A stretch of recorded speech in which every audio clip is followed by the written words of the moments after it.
একদিকে একরাশ হতাশা, একরাশ আক্ষেপ, অপরদিকে স্বস্তির শ্বাস। ভারত অস্ট্রেলিয়া দুই শিবিরে দুই চিত্র। যদি মোহাম্মদ শামি থাকতেন তাহলে এমনটা হতো না। যদি বুমরা চোট না পেতেন, দ্বিতীয় ইনিংসে ব্যাটিং যদি আর একটু ভালো হতো, এরকম নানান রকম আক্ষেপ ভারতীয় শিবিরে। অপরদিকে যেন যুদ্ধ জয়ের স্বাদ। অস্ট্রেলিয়ার প্রাপ্তি অনেক, বিশেষ করে বলতে হয় প্যাট কামিন্সের কথা। ক্যাপ্টেন হিসেবে বিশ্ব টেস্ট চ্যাম্পিয়নশিপ জিতেছেন, ওয়ানডে বিশ্বকাপও।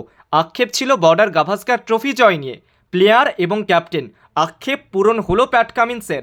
সিডনিতে 6 উইকেটে জয়। অস্ট্রেলিয়ার বিপক্ষে সিরিজের ফল 3-1। দ্বিতীয় দিনের খেলা শেষে বুমরাদের রান ছিল 6 উইকেটে 141। তারপর আর বেশি দূর এগোতে পারেনি ভারত।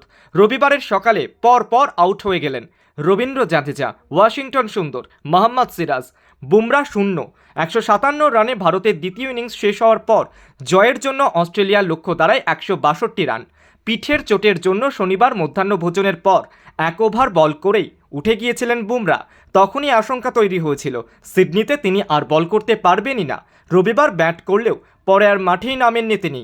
দলকে নেতৃত্ব দেন বিরাট কোহলি। রবিবারের সকালে খেলা শুরুর আগে বল করার চেষ্টা করেছিলেন বুমরা, কিন্তু সমস্যা হওয়ায় তাকে নিয়ে ঝুঁকি নিতে চায়নি ভারতীয় শিবির। জশপ্রীত বুমরার অনুপস্থিতিতে সিডনিতে আত্মসমর্পণ করল ভারত। 6 উইকেটে ম্যাচ হারল ভারত। ফর্মে না থাকা অধিনায়ক রোহিত শর্মা দলের স্বার্থে সরে দাঁড়ালেও পারল না ভারত। অস্ট্রেলিয়ার কাছে 1-3 ব্যবধানে সিরিজ হারল ভারতীয় দল।